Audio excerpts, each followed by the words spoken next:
Hi everyone, I'm very happy to welcome all of you to this inaugural lecture of the Ad hoc Group 5, Food, Culture and Society of the Indian Sociological Society, which will be delivered by Professor Kiranmayi Bhushi. She is going to talk about food cultures in India as a socially embedded practice. Let me very quickly introduce our speaker. Professor Kiranmayi Bhushi is teaching in the Faculty of Sociology, School of Social Sciences, Indira Gandhi National Open University, IGNOU, New Delhi. She obtained her doctoral degree from JNU.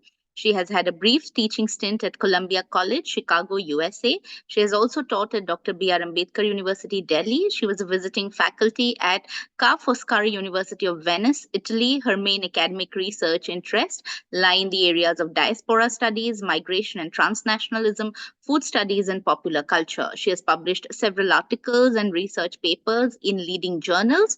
Her book, Farm to Fingers, Culture and Politics of Food in Contemporary India, was published by the Cambridge University Press and had won a Gourmand Award in Paris in 2019. Well, the purpose of this ad hoc group is to bring together people working on food from several theoretical and methodological perspectives, and we are not limiting ourselves to the sociological or the anthropological one.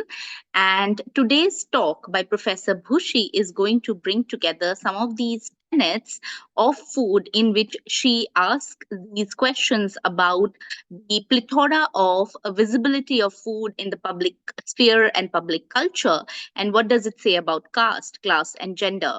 Do women continue to inhabit the kitchen space, or has the coolness quotient associated with celebrity chefs, almost all male, altered the traditional gendered roles involving food?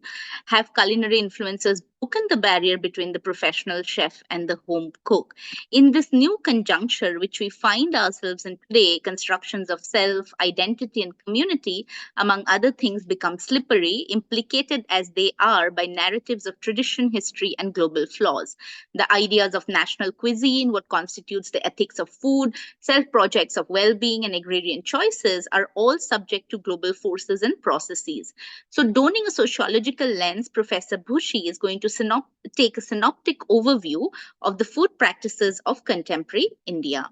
So, I'm very happy to invite Professor Bhushi to deliver the inaugural lecture of this research committee or ad hoc group.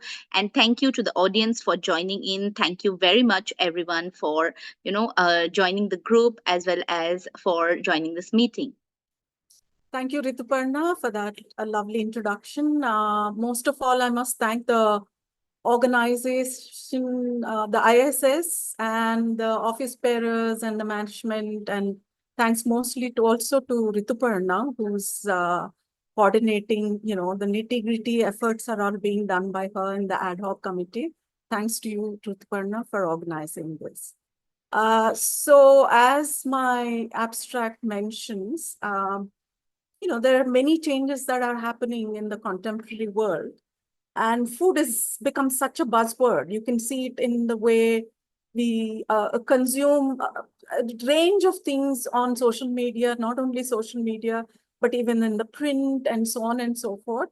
And the tapestry of food in India is very complicated, it's vast, and it's as ancient as our history. So it's something that we can't practically cover in half an hour. So what I'll try and keep, I'll restrict myself and, talk about food with reference to identity.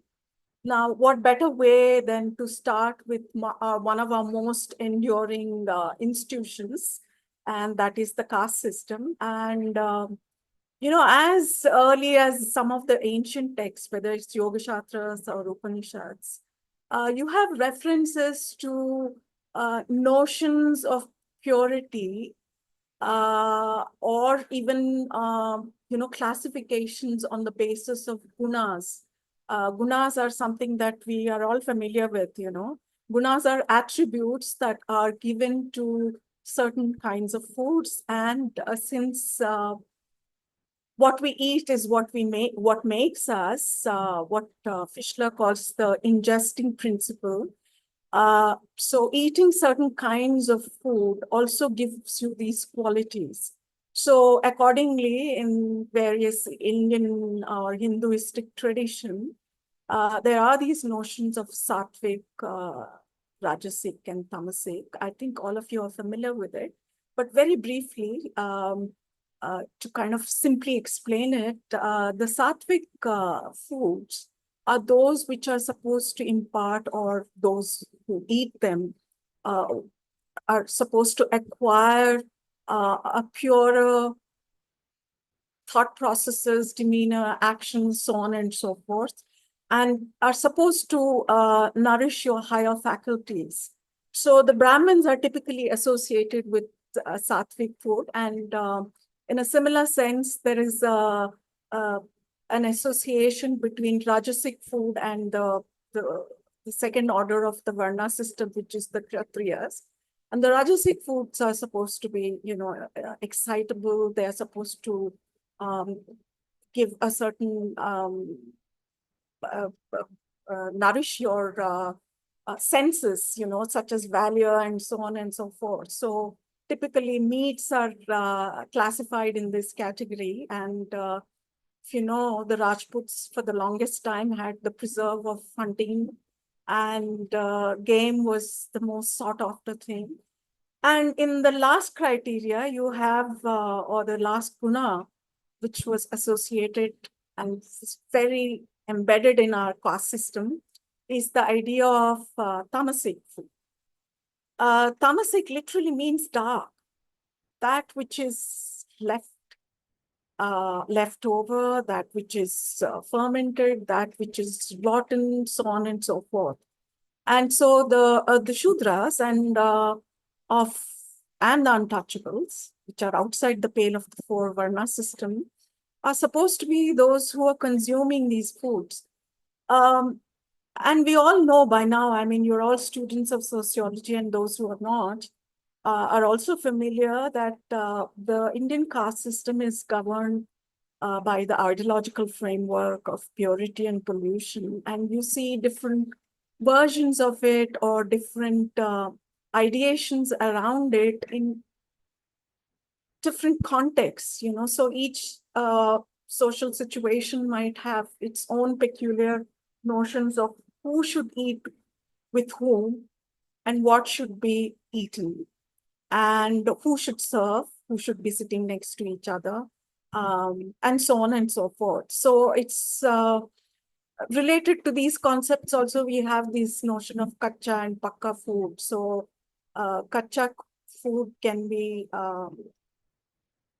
cannot be partaken by those who are from the higher caste.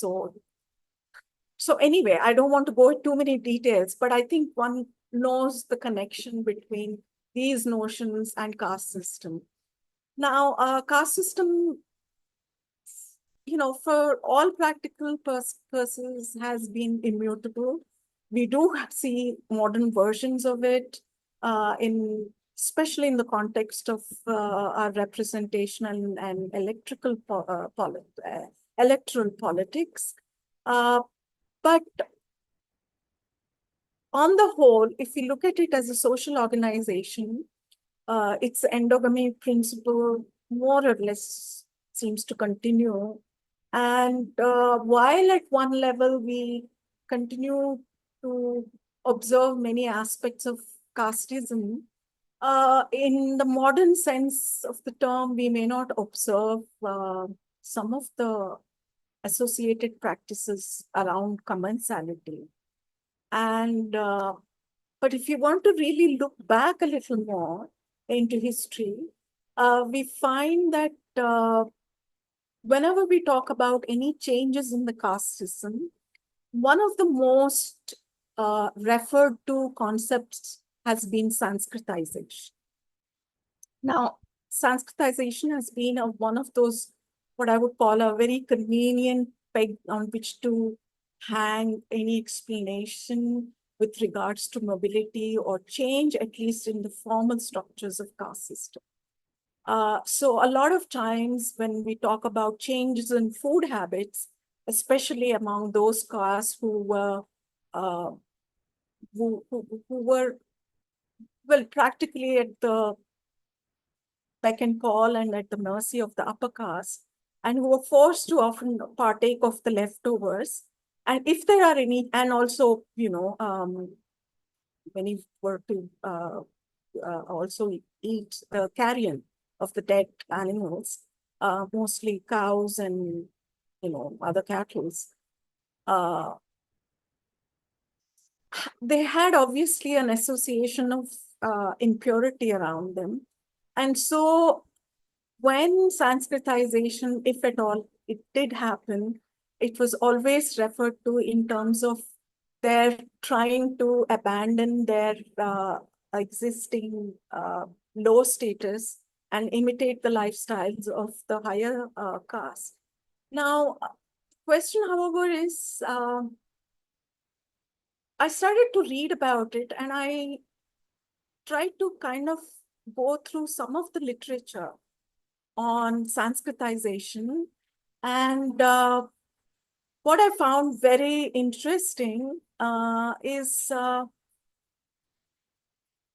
plethora of studies which have looked at people who have abandoned meat eating, alcohol, and even taking, food from the upper caste as leftovers, uh, were those who were not necessarily imitating the upper caste, but who belonged to a series of sects. So there are a series of interesting studies, and I'll quickly just relate to you some of the some of these studies. For instance,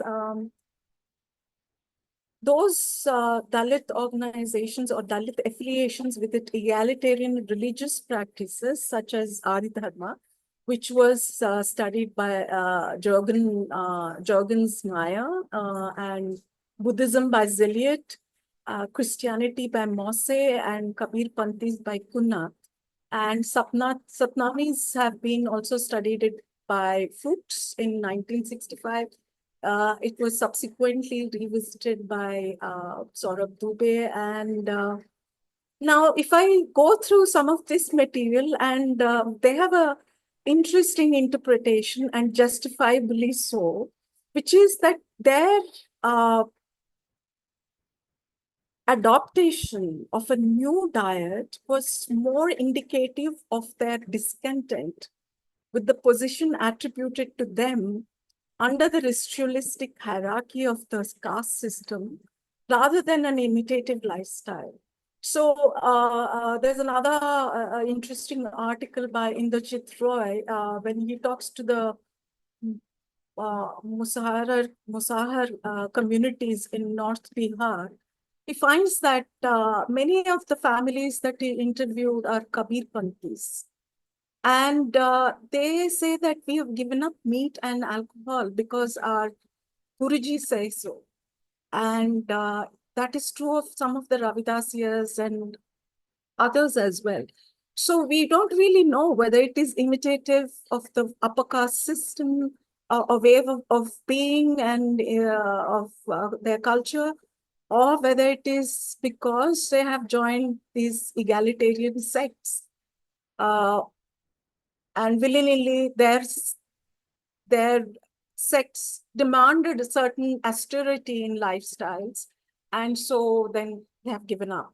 So I think probably we really need to relook at some of these convenient terms that we tend to use when we come to understand how food habits might be changing between castes, and as a sort of a relative acknowledgement of each other's superiority or inferiority. Uh, that is just one point that I wanted to make. Uh, so often when we talk about caste system, the first thought that comes to our mind is how Sanskritization could be one way where we look at mobility and changes in caste system. But an important shift also happens with the Bhakti movement, which I think there have been references to, and some of the you know some of the references that I just mentioned also refer to these movements. But apart from these pre-colonial resistances, the most important shift that happens, I think, has happened with modernity and westernization. Our sociability around food drastically changed with the public eating.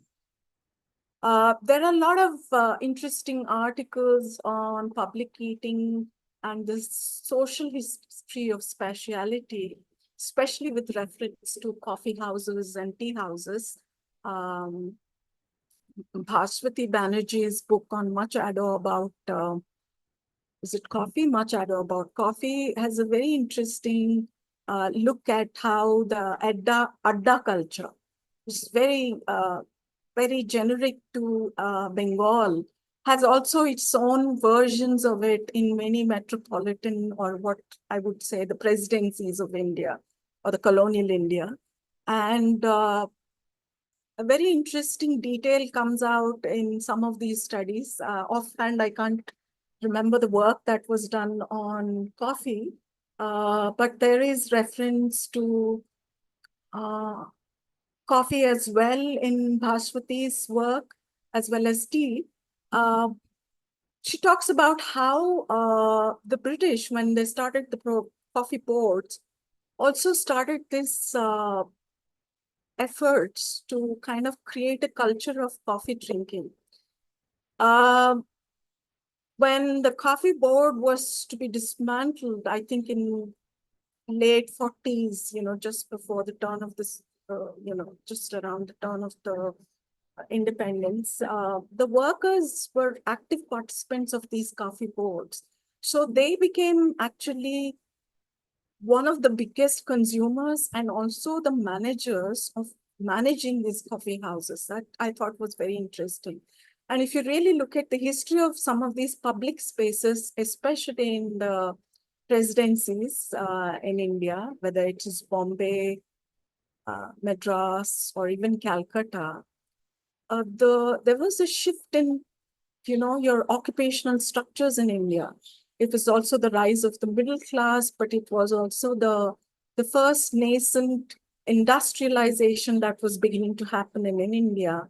And workers were flocking to these metropolitan and cosmopolitan presidencies, as they were called. And you'd find that these spaces made possible for the first time in some ways, because social spaces, I mean, following Lefebvre, are basically highly, are acts of power, in Indian context, especially so. In the traditional system, we had a special organization where a lot of things were predetermined, where people lived were decided, where people sat in a meeting, to where people could eat or not eat, um, who were the partakers of public spaces, and so on and so forth, were very socially determined. So I think this was pretty much the first time that we hear of public eating spaces. And that really, the sociality of eating then really changes. Of course, one also hears of, this was, I was talking to these from anecdotal evidences and also from various articles that I came across. You also hear of stalls and catering services, whether it is, homegrown core catering, which were catering very exclusively to caste demand. So you had Brahmin canteens, you had so-called military canteens were non-Brahmin canteens, so on and so forth. But at the same time, you did find these public spaces. While there were these public spaces, there were also anxieties about what one ate in public. So in the beginning, when some of the restaurants opened, there is a very interesting history about MTR. MTR was one of those very early pioneer entrepreneurs who also opened up a canteen and um, an eating house way back. And they were very anxious to tell its patrons that the food was cooked by Brahmins. And they actually had people to come and look at their hygienically developed inner, kitchens, which were open for public. And I think that is something very interesting because right now I find that in South Indian eateries, especially those almost McDonaldized versions of our Indian food eateries, like the Udupi eating joints, have a much more mechanized accoutrements, whether it is, coffee makers, so on and so forth. And I think it dates back to those early times when people were very conscious of the fact that food has to be touched either by Brahmins or it is mechanized. And so that's why, in fact, a lot of times you'd find on packaging too, there's a reference to hygienically packed. In some ways, contamination by hand and hand picked are at variance in India. And I think that comes from the fact that we are still guided by some of these notions of purity and pollution. While there is a tendency for this kind of dominance, I think there's also been resistances. Now, the resistances, I think there are many aspects to resistance, but now resistance needn't be only from the lens of caste. Resistance has also came from women. And I think our cookbooks really give us a preview into how women chronicle their lives and everyday quotidian lives, which in a way reflect the larger processes, contexts, situations of power, their own, subservient positions. In some ways, I think cookbooks can be seen as subversive literature that gives us a real peep into how the subaltern voice speaks to us. And the subaltern voice, in a way, is very interesting, which also brings us to the question that what did colonialism do to the notions of food around India? One, of course, I mentioned, which is the sociality of eating. Another interesting element to the colonialism, I mean, of course, it had a lot of disruptive, almost exploitative and extractive policies. We're all very familiar with it. I don't want to go into great detail. The fact that cash crops were introduced, traditional systems of commons was destroyed, new forms of agrarian power structures were established, and there was general poverty, which was large scale, and it was also the period we had huge famines. Apart from all that, in terms of discourse, I find one interesting strand that I would like to share is the notion that the British had about Indian dietary structures. In the course of my research, I found some interesting tidbits around what the British thought of the Indian diet. In one of the magazines, home magazines, in fact, there was reference that I came across, which I also write in my introductory chapter on my book on Pumped Fingers, and how the British referred to Indian diet as grain-fed, grain-fed feeble Indians. That was also a notion which at some stage, Churchill is supposed to have mention very derogatorily. And so the Indians were seen as weak, small, statured, not capable of great strength. And, they were not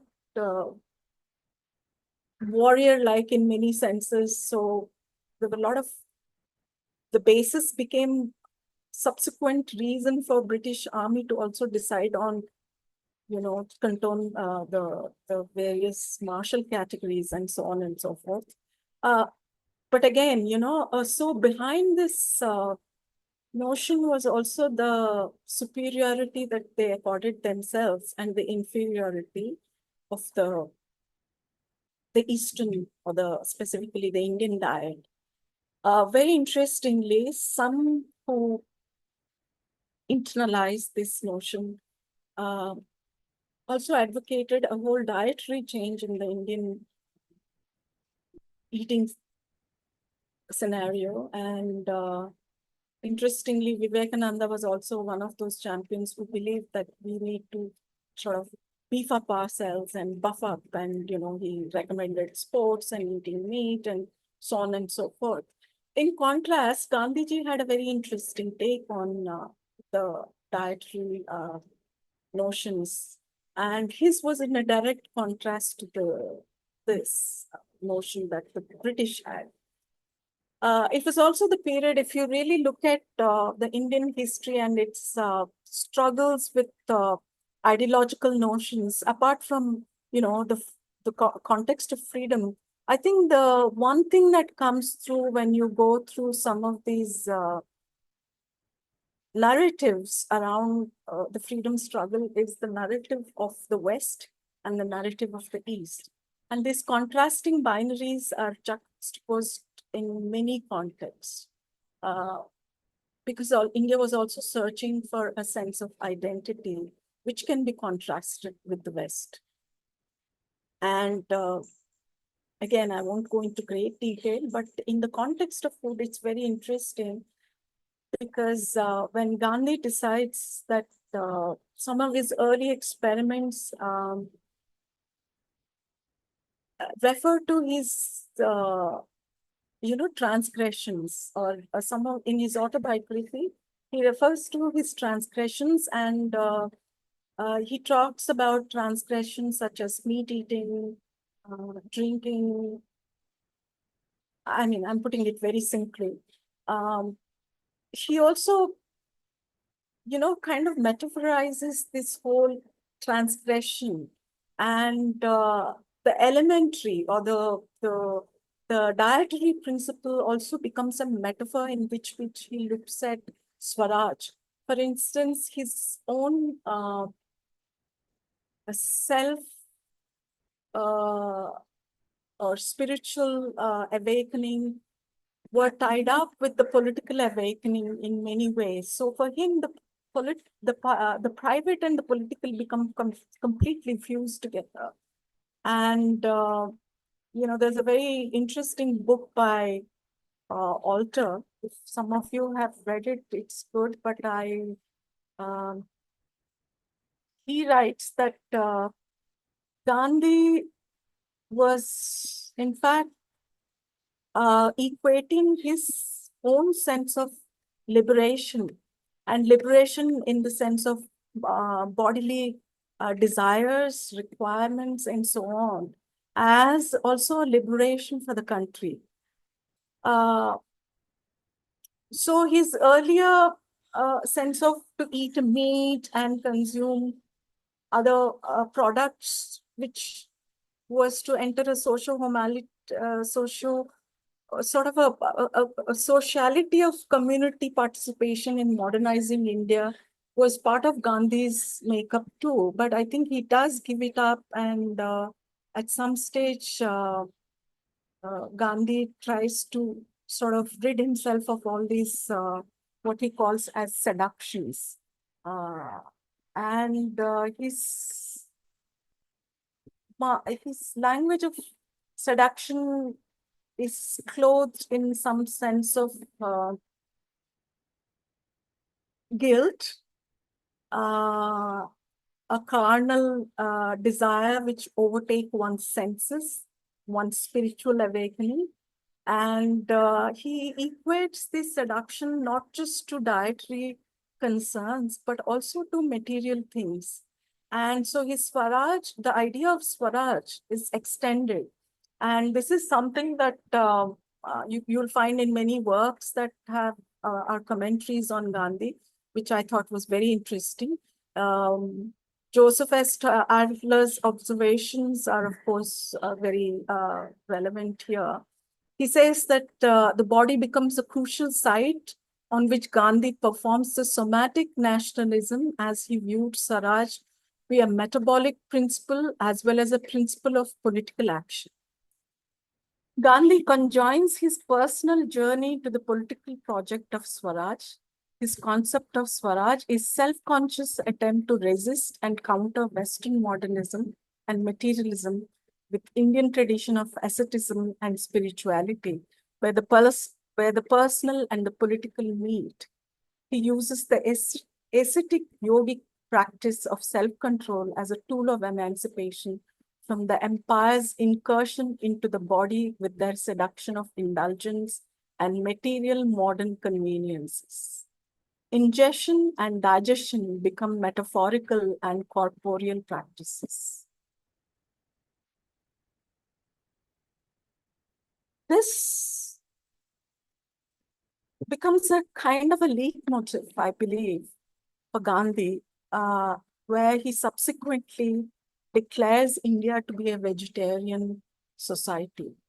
And I think he's very well aware that in reality it's not. I mean, even now, India is not really a vegetarian society. But it's a sort of an imagery that we like to give ourselves. And I think I trace this back to this sort of binary that came, sort of a narrative that was posited as an essence of India's spirituality as against the materialistic West, which needed to be defeated. And, you know, you find that expression in the way he looks at the goods which were imported into India and this whole thing of Swaraj and the liberation and the self-reliance and so on and so forth. So, and you find reflections of this in contemporary India too. I think we are still trying to define what is the essence of India's culture.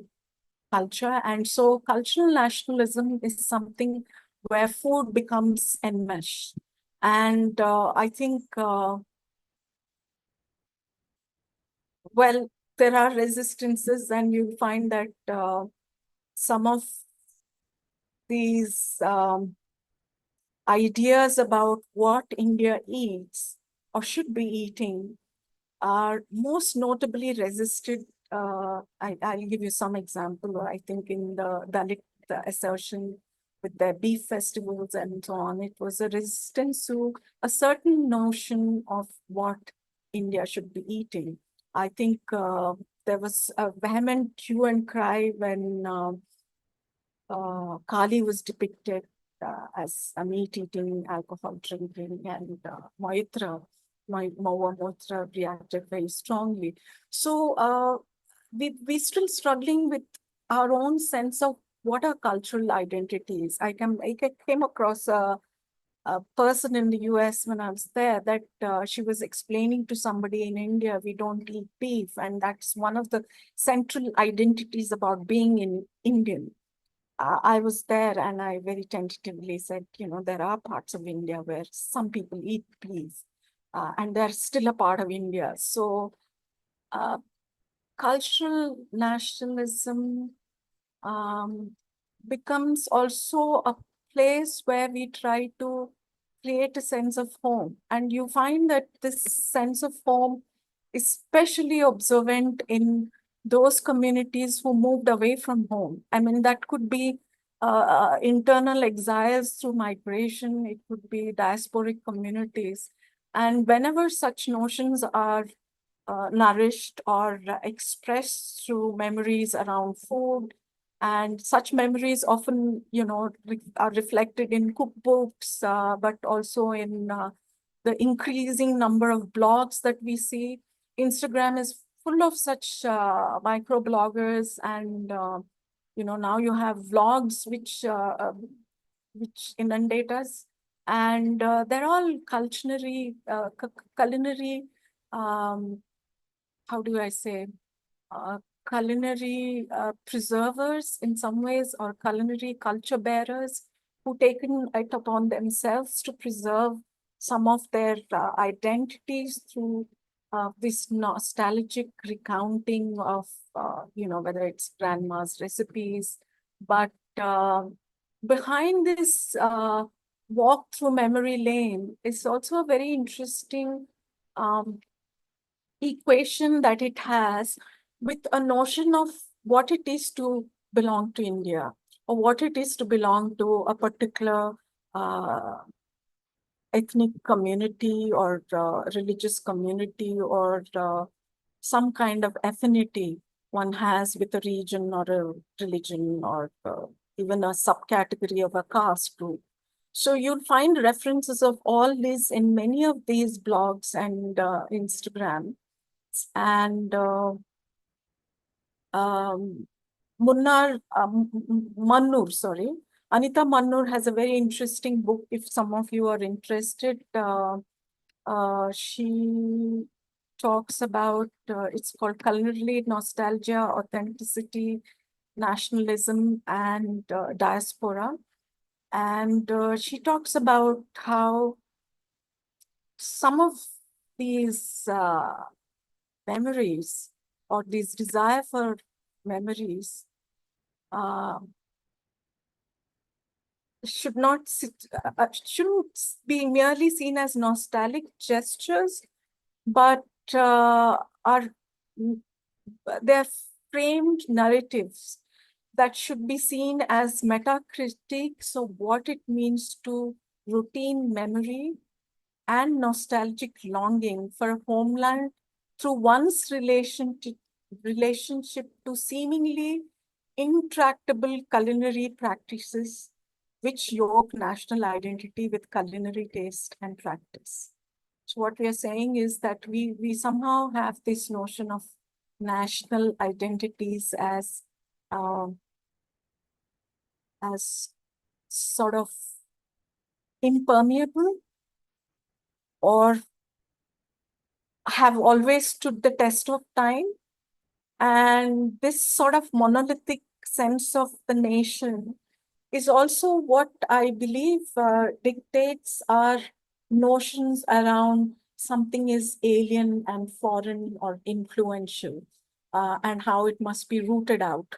So when we look at our own colonial history, or even pre-colonial history, we often think of the, often heard words is the foreign influences. And it's very really difficult to separate the strands of influences and confluences and where the origins are. I find origin theories to be somewhat absurd sometimes. And even with all the recurring declarations or evidences to support some argument, there are many counter narratives to the same, archival or recorded material. So it's very difficult. If you read K.T. Achaya's book on history of food, he, something as cherished as idli by the Tamilians, in fact, seems to have come from Indonesia. But that doesn't take away the strong association Tamil identity has with idlis. Um, chilies, after all, came through the Portuguese to us, but chilies have become ubiquitously Indian, right? So it's pretty much like what the subaltern has done to the cricket in India. Uh, Ramchandra Guha has a fantastic book on that. So we have turned a lot of these things around and made it as Indian as anything. So one really can't say where the influences come and where they originate. I remember once, I'll never forget this particular WhatsApp thing that came to me, which talked about the origins of Tair Sadam. Now, I won't tell you what Tair Sadam literally means, but according to this WhatsApp message that I got, which was long and convoluted, but the gist of it was that Tair Sadam, which is basically curd rice, was came from Kurdistan, could be because curd rice, and it was given to Babur on one of his campaigns by a woman, and he was mighty pleased with it. And then he asked her for the recipe, and then it came with Babur to India. And the WhatsApp message also describes how the curd was dotted with these jewel-like rubies of pomegranate seeds. And immediately the image that came to my mind was Sagar Ratna's dish of curd rice, which has pomegranate seeds on top. And these kind of origin stories are, to me, very absurd. And a lot of culinary turf wars are played on this, and I think we are again very familiar with the battle for ownership on Rasgulla. And Ishita De has a very interesting take on how wars of originality are basically are not about individuals, but actually a community participation, which has diffusions that cannot be captured. So I think to talk about origins in food studies, to me, is fraught with a lot of dangers, and it also gives rise to the real politics, which I think we could steer away from. That's my personal opinion. So identity politics in some ways are constantly woven around these culinary territories, and markers are constantly being defined. And we can see that even in our state agendas. I mean, much as one likes to nourish diversity, and we really associate some territoriality with certain culinary practices and communities. There is no doubt there's a long history and all that. But the wars and this nitpicking around what is mine is problematic. So that's one aspect of identity that we can see it unfold again and again. Another aspect, and I think I have very little time now, so I'll very quickly, just very fleetingly touch upon a very important aspect, which is gender. Not much has changed when it comes to women as the traditional provisioners and nourishers of the family, and cooking has still been the mainstay of women's work. And there have been changes, maybe with our modular kitchens, men may be more interested to cook because now you have an audience. But largely, it still remains to be the mainstay of women. And what is interesting, though, in the new format that one notices in social media, women seems to have reclaimed, as some would call it, reclaim in single quotes, the domestic space, which was being seen as a sort of a space of drudgery. Now, there are two aspects to this reclamation of the domestic space. If we were to take the post-feminist binary where, women have abandoned um, larger politics um, of um, emancipation from the kind of drudgery and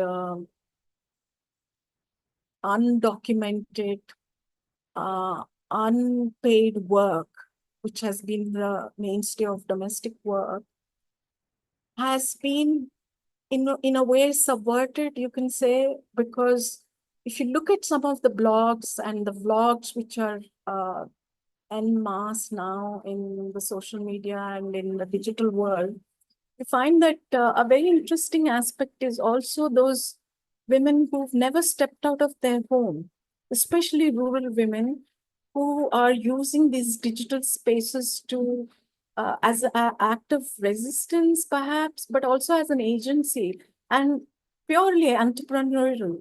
And to me, that is very interesting. And I think we need to look at these spaces afresh. And I think I've just given you some, you know, registers and shifts that we could look at. And I'll stop here so that we can have more discussions and maybe questions. I'll leave it to the audience now and to Rituparna. Thank you, Professor Bhushi, for that insightful lecture. It was actually quite fascinating listening to you trace the trajectory of identity through caste and gender and the origins. So I already have two questions, and maybe you can address them. In the meantime, if you have questions, you can write in the chat box or also unmute yourself and ask them after raising your hand. So for the first question is from Itimai. She is a PhD scholar and she is working on organic farming in the rural tribal belt of Orissa, which is and her work specifically focuses on millets. And she says that she sees that it's largely consumed by the urban elites, but before it is largely considered as a tribal food. Now cultural food practices are changing, and sometimes a few tribal people are not considered because of how the urbans consume millets. So, does organic farming and organic food practices become dangerous when we are taking into account the rural economy context, especially that of tribal food? And there's one more question from Simran, who is a literature scholar, and she says that food literature is quite one of the emerging genres.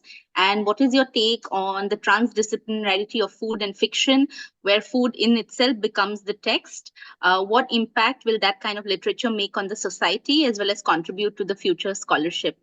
I would actually urge you to draw from your own expertise as a practitioner as well, and talk about this transdisciplinarity of food.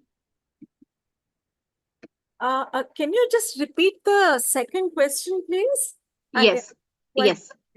It's about transdisciplinarity of food and how food literature is one of the emerging genres, and fiction is one of the things where food itself becomes the text. Yeah. So let me answer the first question first. This is, I think I mentioned in my abstract the anxieties around modernity. And I obviously didn't expand in this particular talk, but I kind of referred to it in a very feeble sense. The anxieties about modernity are also about how we don't know where our food comes from. It's also about mechanization. It's about additives in our food. And so there is a general desire to look for something that is rooted, that is healthy, that's nutritious. So in this search for roots, I think we have gone back to looking at our own food landscape and recovering those which have been traditionally considered actually good for us, but along the way, because of aspirations and so on, were given up by the working class themselves, and now are being, I would say, taken up by the middle and upper classes. As long as it is not appropriated, I don't see any problem. No, the appropriation problem comes when, you sort of take away a certain knowledge from people who have nourished a certain practice around, say, let's say a grain of rice or any such thing, and reap all the benefits. So I think to that extent, community um, knowledge has to be protected. In what form exactly, I really am not sure. There's been a lot of talk about the appropriation of tribal foods, especially there was a talk about how mawa was distilled by some companies, and how it should have ideally belonged to the tribal communities, where the know-how was so deeply entrenched in part of their culinary systems and culture. So I think one good thing though, with the internet marketing, I find that there are a lot of direct marketing is also happening. So farmers are able to actually directly reach their consumers. So that's one aspect of it. So it needs to be studied very closely. So I really don't have um, whether it's bad or good answer, but there are pros and cons to it. The second question regarding multidisciplinarity, yes, I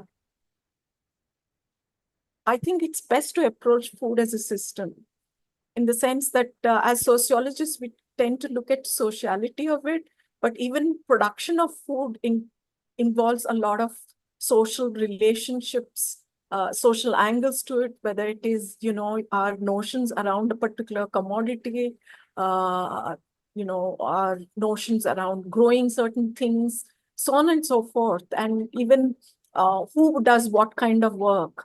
They're all revolve around the sociality of food. So I think food needn't be unnecessarily divided into, their disciplinary silos. And I believe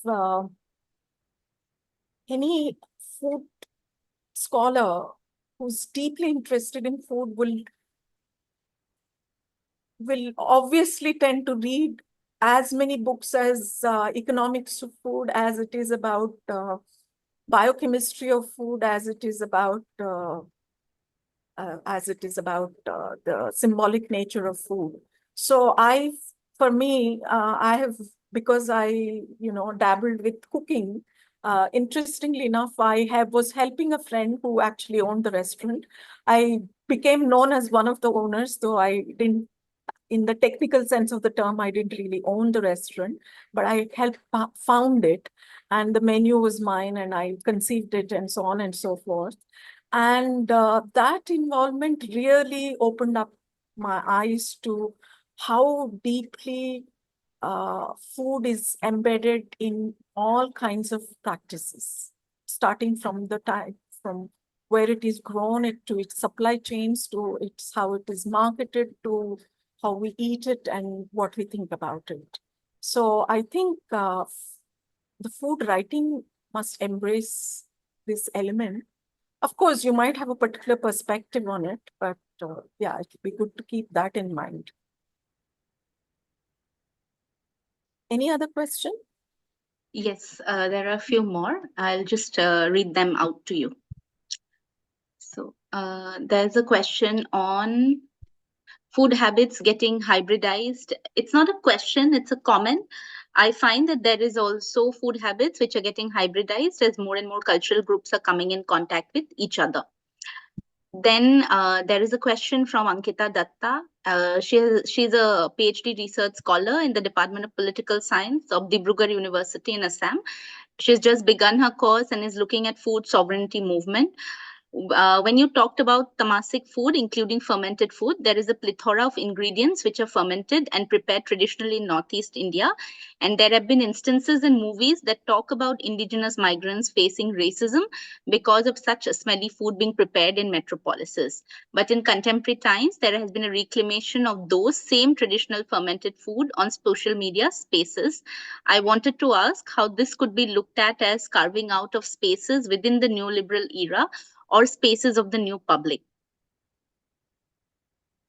Yeah, I actually wanted to mention this aspect too, but I didn't get time. And when I wanted to talk about tamasic food or even caste, I wanted to also talk about racism that's very inherent in us, which is also to do with our notions of purity and pollution, where we, consign certain foods as smelly or uncivilized, savage almost. So I think Dolly Cookon talks about this racist angle when she says, will Akuni ever make it to the national stable? Because after all, the Northeast is very much part of the nation, right? So when we think of a national dish or a national palate, which has to really be inclusive, then where does some of these fermented foods stand? Because they do uh, offend the sensibilities of those who are raised on very strong notions of certain foods as being, how do I say, unpalatable, unsattvic, if there is such a word.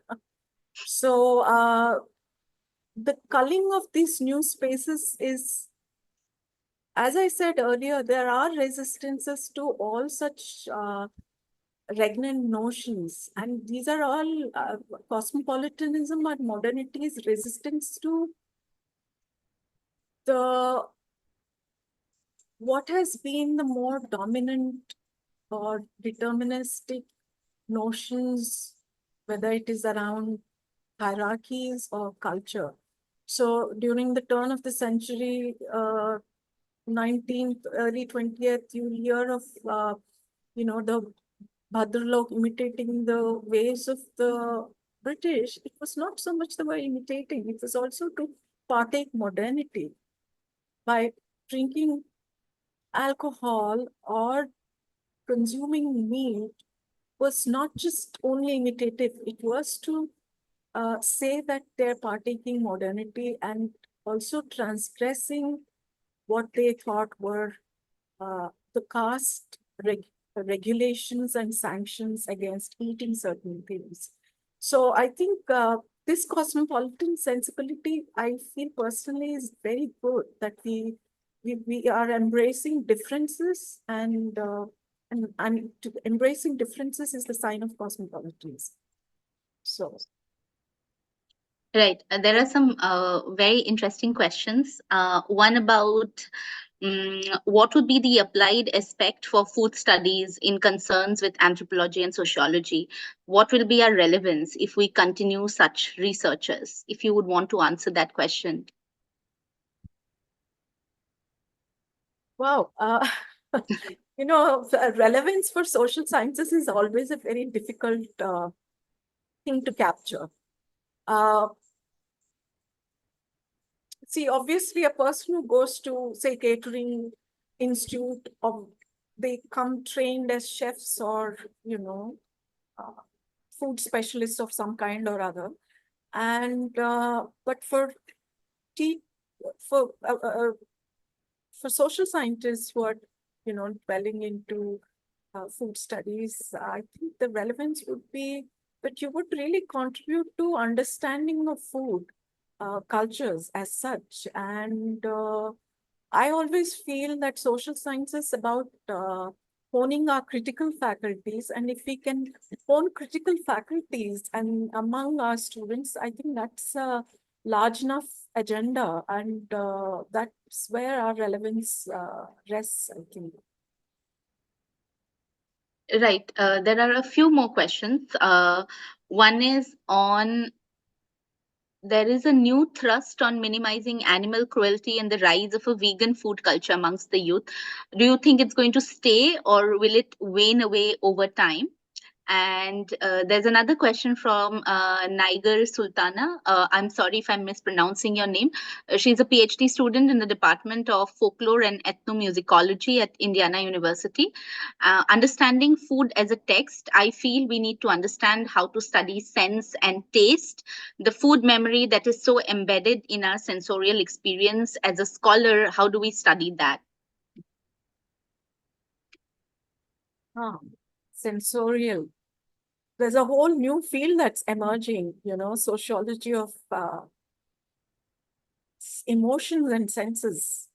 Now, I think sensory aspects are so tied to emotions and to feelings and nostalgia, for instance, memories. All these are deeply implicated in the idea of how we look, how we absorb senses. But I don't know how to explain this exactly, but let me give you an example. Now, if you're a social scientist, and this is a project that I was recently working on, which is to I noticed that whenever I'm traveling, I love looking out of the window, even when I'm driving, and I noticed that in public spaces where you find a lot of street food, there are identical ways in which they announce themselves. So, for instance, in Delhi, Kulcha Chole Gai will have a round, uh, you know, bartan made of brass. The the Ram Laddu person would have a round katori with, these Ram Laddus positioned strategically, so on and so forth. You'll find Golgappa Wala has a certain visual display. So it just kind of made me think, what is that these visualities trying to say? Is this a visual clues as to how to attract its clientele by replicating certain markers in which these stand out? A red cloth for this, a green bottle for that, a certain signage for this, so on and so forth. And because we are, after all, a very orally driven culture, and we are back to where, emojis and visual cultures are making their presence. So I think sensory things can be looked at from many angles. That is true of smells as well. I remember asking some of my students what is that they smell in what I call as non-places, or some people call it the hyper places, places without any actual making of a place. And they are made in such a way that there is no locality to it, right? Such as airports and so on and so forth. I asked my student, what is the most predominant smell that you get in these spaces, wherever you have traveled? And some of them have traveled abroad. And they say the smell of potatoes, uh, coffee, and cinnamon. Many of them observe the smell of coffee. So that in itself is very interesting. So there's a lot we can do around senses. Right. There's also a question from Debalina, who's a PhD scholar in sociology and looking at food and culture. She has a question about the association of memory in the discourse of culinary practices and the relationship of it with the identity of a tribe. And there's a question on TV advertisements targeting women towards alcoholic drinks. So, what is this relationship between alcohol and gender? Uh, Last question probably is about food and gender in terms of the professional and the domestic kitchen. You mentioned it in your talk. If you could sort of elaborate it a bit. Yeah, let me answer the first one. Hmm. Are there TV ads for alcohol? Alcohol and Gender, gender. women, but Yes. I've never come across one. Uh, Neither have I, especially in the Indian context, I think. Yeah, so that's why I'm a little flummoxed, to say the Yeah. least, that there are ads for that. In fact, alcohol advertisement is banned in India, and you do have, so they do it surreptitiously and subversively by saying McDowell's Mm. pack of cards, or some beverage, drinking water or something. So there is actually no advertisement for alcohol in India. So I really don't know what to say about it. So I'll go to the next question, which is about professional kitchens. Uh, I mean, I kind of could have had a little more discussion on gender angle. Um, Cooking shows have really opened up the arena for in many ways, right? Because cooking shows, particularly which feature uh, home cooks, have really brought the home into focus, or the home cooks into focus. And if you look at home cooks, nearly 90% of them are women. And when they achieve these laurels as master chef or something, it does impact. But at the level of practice, I find that professional chefs are largely dominated by men. Um, One take on this is that it involves actual physical stamina and moving large pots and pans. Believe me, it's a lot of hard work. I did it. And sometimes you chop onions for 3 hours, or you move 20 kilos of something aside, or, so on and so forth. But that is the hard work that one goes through. But you have chefs who execute things. So you do find now increasing number of women chefs. I can name a few, and some of them are very conscious of this fact, and they actually employ women sous chefs as well as line chefs and line cooks and so on and so forth in their kitchens. So, but it's largely dominated by men. Right. And there was a question about food and memory with respect to particularly tribal culture. Food and memory. So what about it? I'm sorry. Can you repeat the question?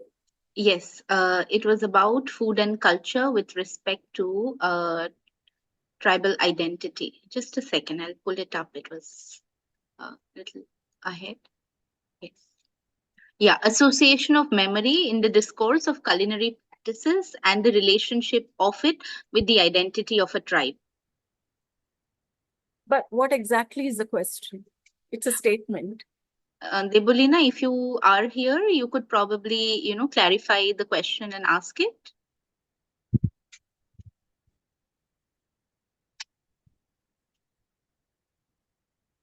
No. Okay. So I think if I may touch upon this, because we didn't really talk about tribal identities and all.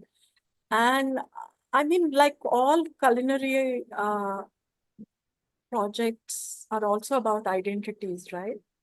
And that's true of every category of uh, ethnicity or identity category. And memories are one way where we dig into the archives of what our culture can be and then resurrect a certain uh, culinary identity and thereby an identity. So that's all I can say. And I think sometimes elders play a huge role in it. Uh, Cookbooks play an important role. Archival material and memories itself act as archives. So I think memories are something that are retrievable, and then memories are also passed on through culinary tales, recipes, and so on and so forth. Okay. Are there any more questions?